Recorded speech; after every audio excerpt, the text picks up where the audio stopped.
প্ৰতিটো প্ৰাণীৰ নিচিনা আমাৰ জীৱনৰ এটি অন্যতম অপৰিহাৰ্য অংগ হৈছে ঘুম বা টোপনি।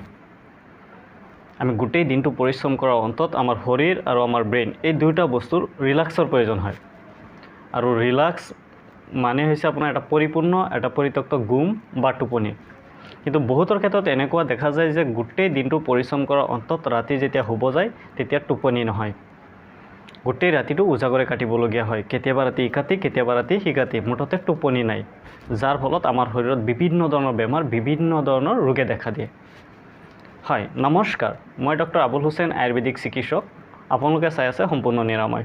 যদি মোৰ এই ভিডিঅ'টো চাই আপোনালোকৰ ভাল লাগে তেতিয়াহ'লে ভিডিঅ'টো শ্বেয়াৰ কৰি দিব আৰু পৰৱৰ্তী সময়ত এনেধৰণৰ নতুন নতুন ভিডিঅ' পাবৰ কাৰণে মোৰ চেনেলটো ছাবস্ক্ৰাইব কৰি ল'ব, লগতে বেল আইকনটো টিপি দিব।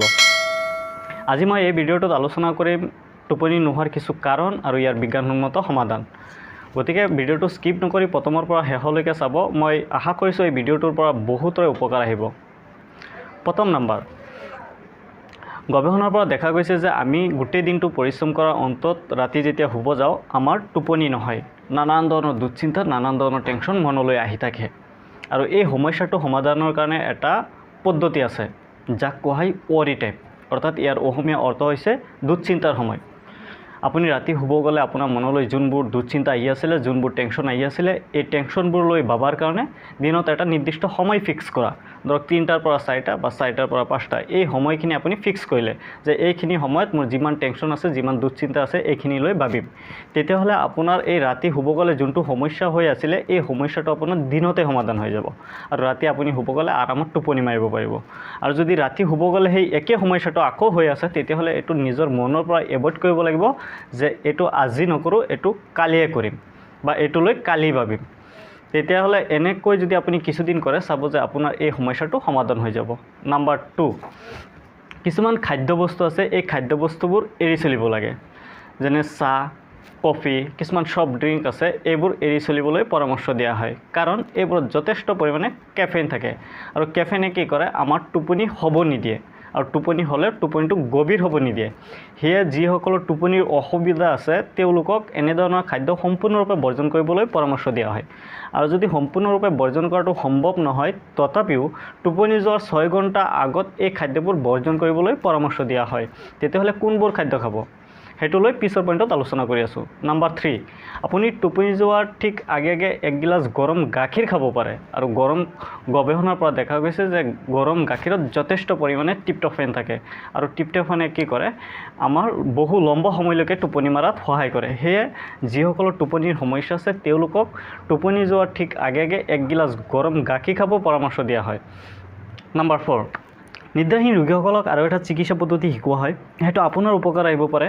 সেইটো হৈছে যে টোপনি যোৱাৰ 1 ঘণ্টা আগত নিজকে ৰিলেক্স কৰা। আৰু এইটো কোৱা হয় উইণ্ড ডাউন টাইম, অৰ্থাৎ দিনৰ ব্যস্ততা আৰু এই দুশ্চিন্তা আঁতৰাবৰ কাৰণে এই 1 ঘণ্টা সময় ব্যৱহাৰ কৰিবলৈ কোৱা হয়। আৰু এই 1 ঘণ্টা সময়ত যোনবোৰ কাম কৰিবলৈ পৰামৰ্শ দিয়া হয় সেইটো হৈছে ধৰক আপোনাৰ ভাল লগা গ্ৰন্থপুথি পঢ়া বা ডায়েৰী লিখা বা কবিতা আবৃত্তি কৰা বা গৰম পানীৰে গা ধোৱা, মুঠতে আপোনাৰ যোনবোৰ কাম কৰি ভাল লাগে, যোনবোৰ কাম কৰিলে আপোনাৰ মাইণ্ডটো ফ্ৰেছ হয়, তেনেকুৱা কাম কৰিবলৈ পৰামৰ্শ দিয়া হয়। আৰু যোনবোৰ কাম কৰিবলৈ মানা কৰা হয় সেইবোৰ হৈছে ধৰক টোপনি যোৱাৰ আগে আগে টিভি চোৱা, টোপনি যোৱাৰ আগে আগে কম্পিউটাৰ বা মোবাইল লেপটপ ইউজ কৰা, মোবাইল ফোন ব্যৱহাৰ কৰা, এইবোৰ কাম কৰিবলৈ মানা কৰা হয়। কাৰণ এই যন্ত্ৰবোৰৰ স্ক্ৰীণৰ উজ্জ্বল পোহৰে কি কৰে, মগজুটোক সজাগ কৰি ৰাখে, যাৰ ফলত বহুত দেৰিলৈকে টোপনি নহয়। সেয়ে নিদ্ৰাহীন ৰোগীসকলক এনেবোৰ কাম কৰিবলৈ বিৰত থাকিবলৈ পৰামৰ্শ দিয়া হয়। নাম্বাৰ 5, যিসকলৰ বহুত বেছি সময়লৈকে বিচনাত শুই থকাৰ পাছতো টোপনি নহয় তেওঁলোকক ষ্টিমুলাছ কণ্ট্ৰল নামৰ এটা চিকিৎসা পৰামৰ্শ দিয়া হয়। এইটোৰ অৰ্থ হৈছে এইটোৱেই যে আপোনাৰ মগজু বা আপোনাৰ ব্ৰেইনতে বিচনা দেখিলেই যাতে বা বেডৰুম দেখিলেই যাতে টোপনিগত চিন্তা কৰে, বিচনা দেখিলেই যাতে টোপনি মাৰিব মন যায়। আৰু এই চিকিৎসা পদ্ধতিৰ আৰু এটা নিৰ্দেশনা হৈছে যে যদি আপুনি বিচনাত 10 পৰা 15 মিনিট সময় শুই থকাৰ পাছতো যদি আপোনাৰ টোপনি অহা নাই তেতিয়াহ'লে বিচনাৰ পৰা উঠি যোৱা, বিচনাৰ পৰা উঠি বাহিৰত গৈ অলপ খোজকাঢ়া, ৰিলেক্সৰ কথা চিন্তা কৰা আৰু টোপনি লাগিল লগে লগে আহি বিচনাত শুই গ'লে। নাম্বাৰ 6, এই ষ্টিমুলাছ কণ্ট্ৰল চিকিৎসা পদ্ধতিৰ আৰু এটা নিৰ্দেশনা হৈছে যে বিচনাটো অকল শোৱাৰ কাৰণে ব্যৱহাৰ কৰা। আমি বহুতে কি কৰোঁ, বিচনাত বহি খাদ্য খাওঁ, বিচনাত বহি কিতাপ পঢ়োঁ, বিচনাত বহি লেপটপ ইউজ কৰোঁ, মুঠতে ঘৰত থাকিলে বেছি সময়টোৱে আমি বিচনাত কটাই দিওঁ। যিসকলৰ টোপনি সমস্যা আছে তেওঁলোকক এই এনেধৰণৰ কাম কৰিবলৈ মানে সম্পূৰ্ণৰূপে মানে মানা কৰা হয় যাতে বিচনাটো অকল শুৱাৰ কাৰণে ব্যৱহাৰ কৰে আৰু এইটোৱে পৰামৰ্শ দিয়া হয়।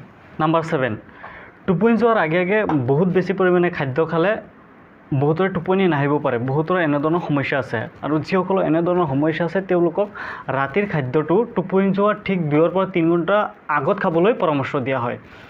নাম্বাৰ 8 মানে যিসকলে ধূমপান কৰে, যিসকলৰ টোপনি সমস্যা আছে সেইসকলক ধূমপান বন্ধ কৰিবলৈ পৰামৰ্শ দিয়া হয়, কাৰণ ধূমপানত নিকোটিন থাকে আৰু নিকোটিন হৈছে এটা উত্তেজক পদাৰ্থ। সেয়ে যিসকলে ধূমপান কৰে তেওঁলোকে ভালকৈ টোপনি মাৰিব নোৱাৰে, টোপনিৰ পৰা ঘনে ঘনে জাগি যায়। সেয়ে এই ধৰণৰ ৰোগীসকলক ধূমপান এৰিবলৈ সম্পূৰ্ণৰূপে মানে নিৰ্দেশ দিয়া হয়, আৰু যদি সম্পূৰ্ণৰূপে এৰাটো সম্ভৱ নহয় তেতিয়াহ'লে কমপক্ষে টোপনি যোৱাৰ 1 ঘণ্টা আগত এই ধূমপান বন্ধ কৰিবলৈ পৰামৰ্শ দিয়া হয়। নাম্বাৰ 9 আৰু এটা গুৰুত্বপূৰ্ণ নিৰ্দেশনা হৈছে যে নিয়মিত ব্যায়াম কৰা। আমি নিয়মিত ব্যায়াম কৰিলে কি হয়, আমাৰ শৰীৰটো সচল থাকে, আমাৰ ৰক্ত চলাচলটো ভাল থাকে, যাৰ ফলত আমাৰ ৰাতি ভাল টোপনি হয়। সেয়ে নিয়মিত ব্যায়াম কৰিবলৈ পৰামৰ্শ দিয়া হয়। নাম্বাৰ 10 আমাৰ শৰীৰটো নিয়মিত এটা টোপনিৰ অভ্যাসত পৰিণত কৰা। ধৰক আপুনি প্ৰতিদিন 11টা বা 12টাত ৰাতি শুলে, ৰাতিপুৱা 7টা বজাত আপুনি টোপনিৰ পৰা উঠি গ'লে, এই এটা যে ৰুটিন, এই ৰুটিনটো সদায় মেইনটেইন কৰিবলৈ পৰামৰ্শ দিয়া হয়। গতিকে আজিৰ ভিডিঅ'টো মই ইমানতে সামৰিছোঁ। ধন্যবাদ।